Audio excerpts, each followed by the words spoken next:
El olor a polvo y madera vieja me envolvió apenas crucé la puerta del ático. Era un espacio diminuto, con el techo tan bajo que debía inclinar la cabeza para no golpearme, entre cajas llenas de adornos olvidados y maletas que no eran mías. Salvador me señaló un rincón donde habían puesto un colchón prestado. «Aquí podrás estar cómoda, mamá», murmuró sin mirarme a los ojos. Yo asentí, aunque el corazón me ardía. Llevaba apenas unas semanas divorciada después de 35 años de matrimonio. No pedía lujos, solo un lugar digno. Pero aquel ático era más un trastero que un hogar. Abrí mi maleta. Coloqué con cuidado 2 mudas de ropa y una manta en el colchón.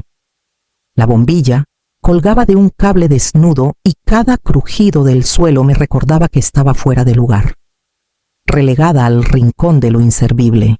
Al día siguiente, en la mesa de la cocina, Salvador hablaba con entusiasmo de la compra que acababa de hacer un piso moderno junto al río Tormes para la madre de Daniela, con balcón, vistas preciosas, electrodomésticos nuevos.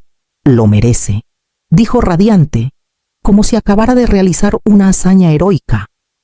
Yo apreté las manos sobre las rodillas y sonreí apenas, intentando que no se notara el temblor en mi pecho. Fue entonces cuando, sin levantar la vista del café, me lanzó la frase que se clavó como un cuchillo. «¿Querías comodidad? Entonces no debiste dejar a papá». Sentí que la sangre me abandonaba el rostro. Guardé silencio, respirando hondo, recordándome a mí misma que no debía llorar delante de ellos. Esa tarde, subí de nuevo la escalera estrecha hasta el ático. La bombilla parpadeaba, y el aire era tan frío que tuve que cubrirme con 2 mantas. Me senté en el borde del colchón y repasé mentalmente cada renuncia, la maestría que dejé por criar a Salvador. Las noches cosiendo disfraces, los cumpleaños planeados con esmero, los años de trabajo para pagarle estudios y viajes, todo eso, reducido ahora a un rincón polvoriento. No dormí casi nada. Miré el techo bajo. Escuché el silencio y entendí que no podía soportar esa humillación un día más. A la mañana siguiente empezaría a planear cómo marcharme. El amanecer apenas había pintado de gris las ventanas cuando doblé con cuidado la ropa en mi maleta. Cada cierre de cremallera parecía un trueno en aquel silencio de casa adormecida. Bajé las escaleras de madera conteniendo la respiración para que no crujieran. Y al llegar al pasillo, me detuve un instante. El olor a café recién hecho se mezclaba con la voz baja de Salvador, hablando con Daniela en la cocina. No quise escuchar más. Abrí la puerta con suavidad y salí a la calle fría, dejando atrás ese techo que nunca fue mío. Caminé con paso rápido hasta la estación de autobuses. El aire helado me golpeaba las mejillas y en el bolsillo llevaba apenas 120 euros, lo suficiente para un billete y poco más. En la cafetería pedí un café en vaso de cartón, buscando un poco de calor entre las manos. Mientras esperaba el cambio, mis ojos se detuvieron en el expositor de la caja, una hilera de boletos de lotería con colores brillantes y promesas imposibles. Sin pensarlo demasiado, pedí uno. Fue un gesto casi automático, como si aquella pequeña hoja de papel pudiera recordarme que aún quedaba un resquicio de azar en mi vida, con el café en una mano y la maleta en la otra. Busqué asiento en un rincón apartado. Observé a la gente entrar y salir, cada uno con su destino, su rutina. Yo no tenía nada de eso. Solo llevaba conmigo el peso de 35 años de sacrificios que parecían haberse esfumado en un suspiro, las horas de estudio que pagué para Salvador, los disfraces cosidos de madrugada para sus obras de colegio, las fiestas de cumpleaños donde fingía sonreír aunque estaba exhausta. Todo eso se había reducido a un colchón húmedo en un desván. Cuando el altavoz anunció la salida del próximo autobús hacia Valladolid, me levanté con decisión. Compré el billete más barato, sin plan ni rumbo claro. Llegué horas después y encontré una pensión económica en una calle estrecha. La habitación olía a jabón rancio y pintura vieja, pero al menos tenía una cama propia, Me senté junto a la ventana y abrí el bolso. El boleto de lotería brillaba tímidamente entre los papeles, como un recordatorio silencioso de que, quizás, la vida todavía guardaba una sorpresa para mí. La televisión del cuarto de la pensión chisporroteaba con un sonido apagado, apenas un murmullo que llenaba la soledad. Me servía de compañía mientras el reloj marcaba una noche más en la que no podía conciliar el sueño. Cambiaba de canal sin atención, hasta que una voz clara me detuvo. El presentador del sorteo de la Lotería Estatal anunciaba los números ganadores. Saqué el billete arrugado de mi bolso sin mucha expectativa, más por rutina que por fe. El primer número coincidía. Me quedé inmóvil. Leí el segundo. También era el mío. Sentí cómo la sangre me golpeaba en los oídos. Seguí repasando la serie uno tras otro. Todos coincidían. La respiración se me entrecortó. Tuve que apoyarme en la mesa para no caer. Pensé que estaba delirando, que la vista me engañaba. Encendí la luz del cuarto. Comparé otra vez, y luego una tercera. No había error. Yo era la ganadora de más de 3 millones de euros. Me dejé caer en la cama con el billete en la mano, incapaz de sonreír. No era euforia lo que sentía, sino una mezcla de incredulidad y miedo. Después de tantos años de vivir con lo justo, aquella cantidad era un universo desconocido. A la mañana siguiente, aún temblando, busqué un abogado en Valladolid. Quería a alguien discreto, lejos de los rumores de Salamanca. Me recibió en un despacho sencillo. Un hombre de voz grave que escuchó mi historia sin juzgar. Me aconsejó reclamar el premio a través de un fideicomiso anónimo, para evitar titulares, fotografías y las miradas hambrientas de quienes solo buscan aprovecharse. Asentí sin dudar. Yo no quería fama, quería libertad. El proceso fue rápido. Cuando me entregaron el comprobante del ingreso en la cuenta del fideicomiso, apenas pude contener las lágrimas. Observé los números una y otra vez.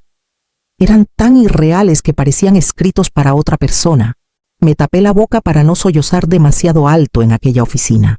De vuelta a la pensión, me encerré en la habitación con el documento apretado contra el pecho.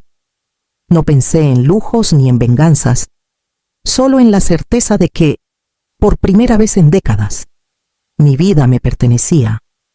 Y mientras el amanecer se filtraba por la ventana, supe que debía decidir qué camino tomar con aquella fortuna recién conquistada. Con el dinero asegurado en silencio, empecé a buscar un lugar que me devolviera la calma. No quería un piso moderno ni una mansión ostentosa.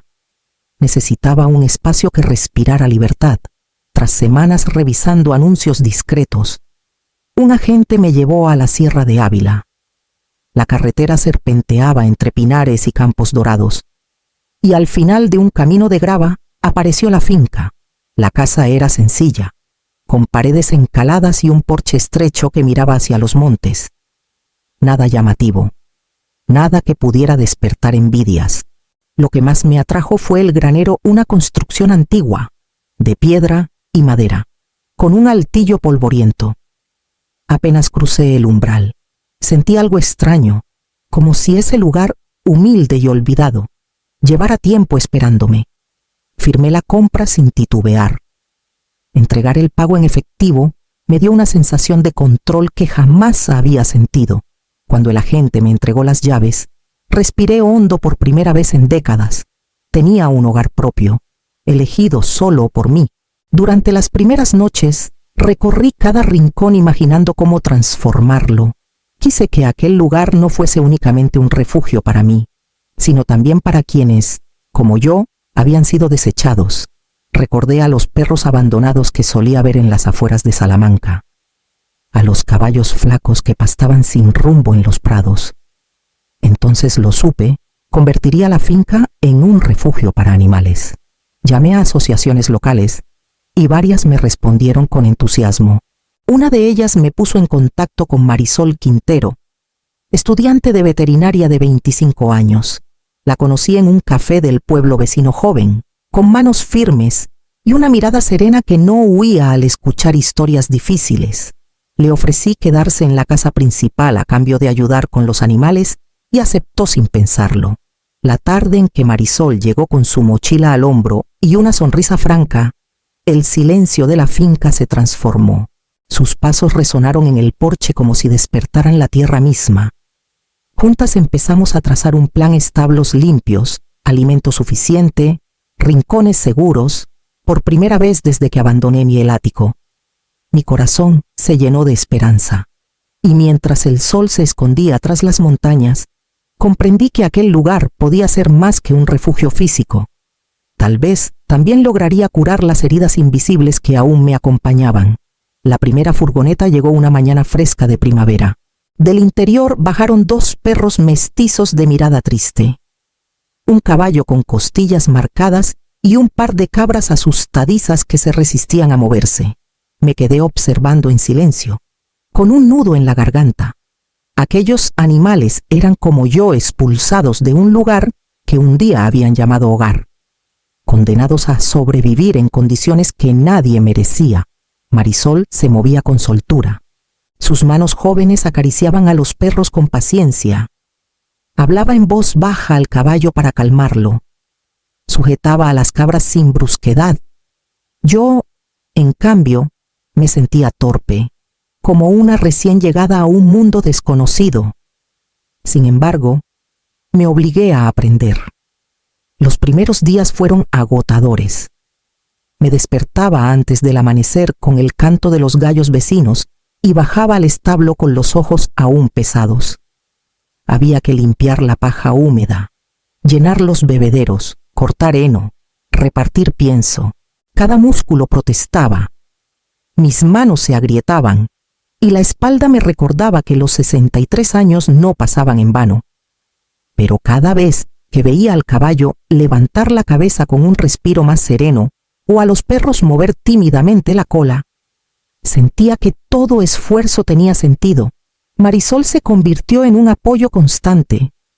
No solo me enseñaba cómo cuidar de los animales, también llenaba con su presencia un vacío que llevaba años abierto. Me hablaba de sus sueños de convertirse en veterinaria rural, de las horas que pasaba estudiando, de su fe en que cada vida merecía una segunda oportunidad. Al escucharla, no podía evitar pensar que era la hija que nunca tuve, o tal vez la que siempre deseé tener. Las tardes, cuando el sol bañaba los campos, nos sentábamos en el porche con una jarra de limonada. Mirábamos a los animales corretear libres, y me invadía una sensación que había olvidado la paz. Poco a poco, el dolor del ático se desdibujaba, sustituido por una certeza nueva. No era una mujer abandonada, ni una madre despreciada. Era la guardiana de un lugar donde seres frágiles podían empezar de nuevo. Aquel refugio me devolvía más de lo que yo le daba. Me entregaba dignidad. Cada día me sentía menos invisible, más viva. Por primera vez en décadas, podía respirar sin el peso del rencor ajeno, convencida de que aún quedaban capítulos por escribir en mi historia. Y fue entonces, en medio de aquella serenidad recién conquistada, cuando el eco del pasado comenzó a acercarse de nuevo, dispuesto a poner a prueba la vida que acababa de recuperar. Las noticias de Salamanca llegaban a mí como ecos lejanos, comentarios que algún conocido dejaba caer en el mercado del pueblo o titulares en un periódico abandonado en la cafetería. Fue así como supe que la empresa donde trabajaba Salvador había iniciado una reducción de plantilla. Al principio pensé que, con su experiencia, resistiría, pero pronto alguien mencionó lo inevitable: su carácter altivo, sus desplantes constantes. Lo habían puesto en la lista de los prescindibles. Mientras yo aprendía a manejar la carretilla de heno y a reconocer el sonido de la respiración tranquila de un caballo sano, él veía desmoronarse su carrera. La ironía no se me escapaba. Durante años había presumido de su estabilidad, de la seguridad que su apellido y su profesión le garantizaban. Ahora, esa fachada se resquebrajaba. La noticia siguiente fue aún más dura. Daniela, ya entrada en su 7º mes de embarazo, recibió la llamada de su madre anunciando la venta del piso de lujo en la ribera del Tormes. No era un gesto contra ellos, sino una decisión práctica: mudarse con una hermana al norte. Para Salvador y Daniela, sin empleo estable ni vivienda. Aquello significaba quedarse literalmente en la calle. No imaginaba cuánto tiempo tardarían en aparecer, pero en el fondo sabía que el destino acabaría empujándolos hasta mi puerta. Y así fue, una tarde de verano. El polvo del camino se levantó al paso de un coche plateado que se detuvo frente al portón de la finca.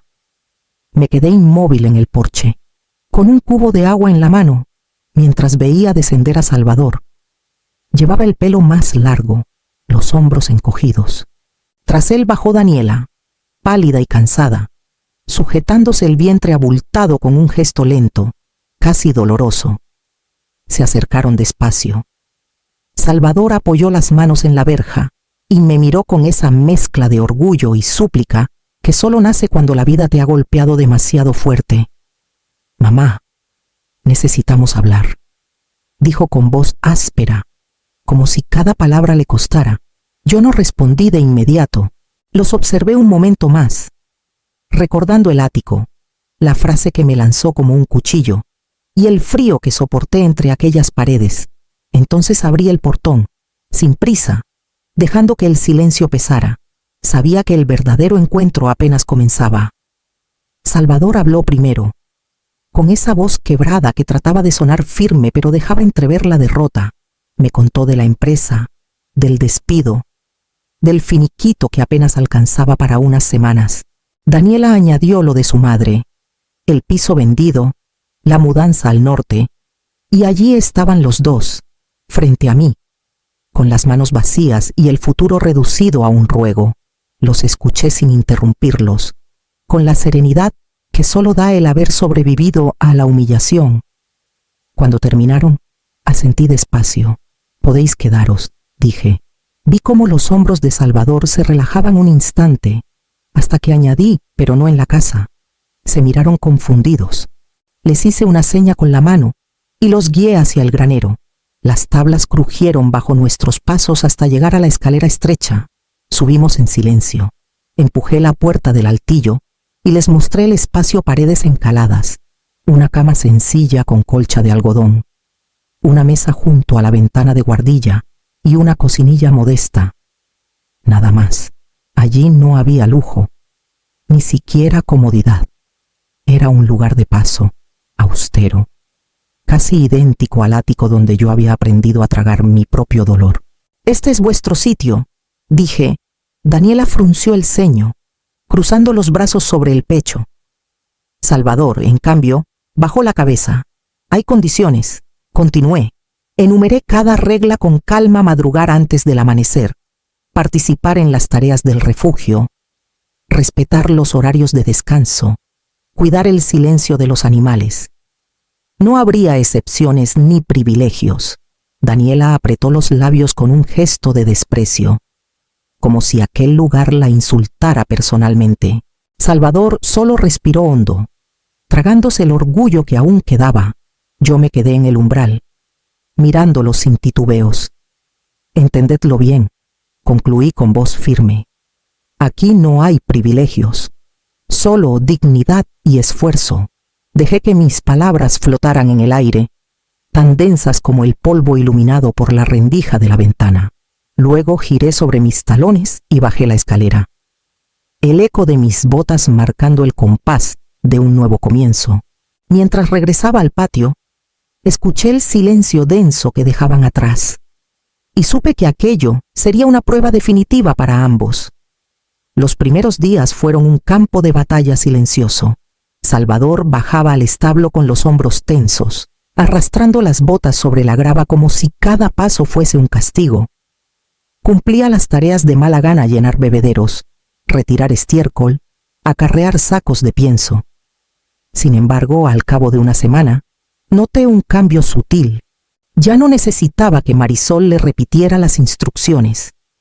Empezaba a mover las manos con naturalidad, y en ocasiones se detenía para acariciar el lomo de los perros como si buscara una tregua consigo mismo. Daniela, en cambio, pasaba las mañanas quejándose del frío en el altillo. de la dureza de la cama, de la falta de privacidad. Su incomodidad era tan evidente que hasta los animales parecían mirarla con recelo. Un día, Marisol, con la paciencia que la caracteriza, le propuso colaborar de otro modo, llevar las cuentas del refugio. Al principio Daniela frunció el ceño, como si aquello fuese una degradación, pero aceptó. La vi sentarse en la mesa de la cocina con una pila de facturas, recibos y un viejo cuaderno donde yo había apuntado de forma desordenada los gastos. En apenas 2 tardes, transformó el caos en carpetas de colores, cuadros con cifras exactas y un sistema digital que incluso Marisol reconoció como brillante. Fue la primera vez que percibí un atisbo de orgullo en sus ojos, un gesto distinto al de la soberbia con la que solía mirarme. El ambiente empezó a suavizarse. Salvador se levantaba sin que nadie lo llamara, y Daniela, aunque todavía suspiraba con fastidio al subir al altillo, comenzaba a dedicar horas reales a la organización del refugio. El sonido de discusiones dio paso a la rutina del trabajo compartido. Yo los observaba desde cierta distancia, cuidando de no mostrar demasiado ni mi aprobación ni mi recelo. Dentro de mí, las heridas seguían abiertas. Aún podía escuchar la frase de Salvador en la cocina. Aún recordaba las noches heladas del ático. Y, sin embargo, algo en su manera de esforzarse me hacía preguntarme si la vida les estaba enseñando lo que yo nunca logré decirles. Mientras cerraba la puerta del establo una noche, los vi cruzar el patio juntos, cargando herramientas. No eran los mismos que habían llegado derrotados, pero todavía me quedaba la duda. ¿Estaban cambiando de verdad o solo aprendiendo a sobrevivir bajo mi techo? El tiempo en la finca se midió en estaciones. La escarcha del invierno dio paso al verde intenso de la primavera, y con ella los animales encontraron un nuevo ritmo. Igual que nosotros, Salvador había dejado de contar los días como condena. Ahora era él quien abría los portones al amanecer, con las manos endurecidas por el trabajo y un silencio que pesaba menos que antes. Daniela, que al principio apenas soportaba el frío del altillo, pasó a ocupar la mesa de la cocina con carpetas y facturas, creando un orden que el refugio nunca había tenido. Una tarde de verano, Daniela entró en la casa principal con una carpeta bajo el brazo. Se sentó frente a mí, el rostro serio, la voz sin temblor. Extendió varios folios con números y planes. Queremos quedarnos, no como huéspedes, sino como administradores. Un salario modesto, responsabilidades claras. Esto nos hizo mejores, confesó, bajando la vista un instante. Me quedé en silencio. El papel frente a mí parecía tan claro y ordenado como su discurso, pero dentro de mi pecho resonaban los recuerdos del ático, las paredes húmedas, la bombilla desnuda, la voz de mi hijo diciéndome que debí quedarme con su padre si quería comodidad. Tragué saliva, conteniendo el impulso de rechazar de inmediato. Los miré a ambos. Salvador permanecía de pie junto a la puerta, con el gesto sereno, sin arrogancia, como un hombre que por fin había entendido el valor del trabajo, que no da prestigio, pero sí honra. Daniela, expectante, no escondía el cansancio de los meses, pero tampoco la firmeza de quien ya no teme reconocer sus errores. Al final, apoyé la mano sobre los papeles y hablé despacio. Podéis quedaros, sí, pero con una condición: respeto. Si lo perdéis, no habrá segundas oportunidades. El silencio llenó la habitación. Daniela asintió. Conteniendo una exhalación larga, Salvador inclinó la cabeza con un movimiento firme, casi solemne.